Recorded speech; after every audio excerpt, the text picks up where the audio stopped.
O que a Bíblia diz sobre guerras, pestes e fome? Vivemos dias em que as manchetes anunciam guerras, pandemias e crises humanitárias em todas as partes do mundo. O coração humano se inquieta.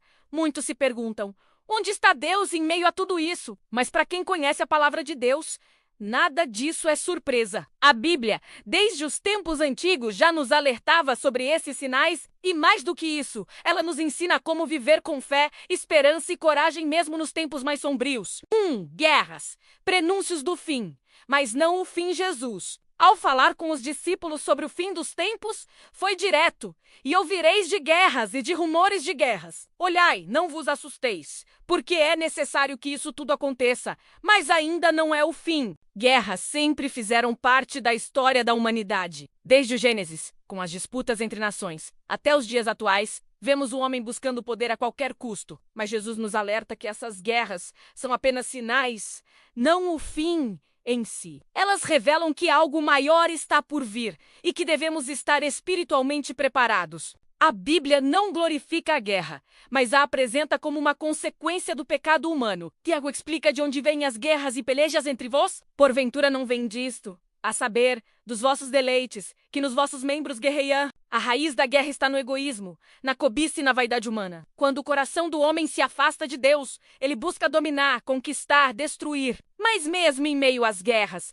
Deus continua sendo soberano. Ele é o nosso refúgio, ainda que a terra se mude e ainda que os montes se transportem para o meio dos mares. Deus é o nosso refúgio e fortaleza, socorro bem presente na angústia. 2. Pestes. Sinais de alerta e oportunidades de fé. A pandemia de Covid-19, entre outras doenças que têm surgido no mundo, deixou uma marca profunda na humanidade. Para muitos, foi um tempo de medo, incerteza e luto. Mas a Bíblia já nos dizia que essas pestes viriam, porquanto se levantará nação contra nação, e reino contra reino, e haverá fomes, e pestes, e terremotos em vários lugares. Jesus não nos deixou enganados.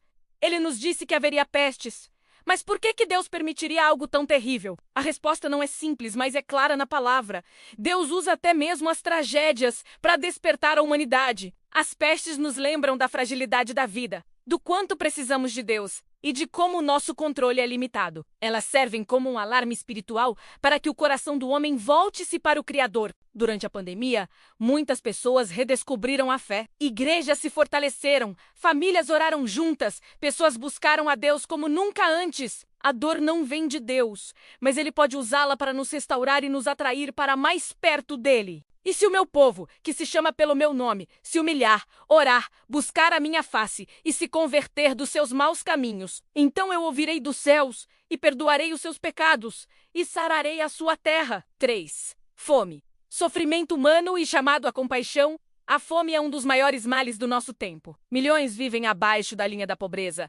Muitos morrem sem ter o que comer. A Bíblia também falou sobre isso. E haverá fomes em vários lugares. Mas diferente das guerras e pestes, a fome é muitas vezes consequência direta da injustiça social, da má administração dos recursos, da ganância humana. Deus, em toda a Escritura, se posiciona a favor dos pobres e famintos. Ele se revela como aquele que dá pão aos que têm fome. Jesus, ao alimentar multidões com pães e peixes, não apenas fez um milagre, ele mostrou o coração de Deus. A fome no mundo não é apenas um problema econômico, é uma ferida moral e espiritual. E a igreja, como corpo de Cristo, tem o dever de agir. Porque tive fome e me destes de comer, tive sede e me destes de beber. Quando ajudamos quem tem fome, estamos servindo ao próprio Cristo. A fome no mundo é um grito por justiça, e nós somos chamados a responder com generosidade e compaixão. 4.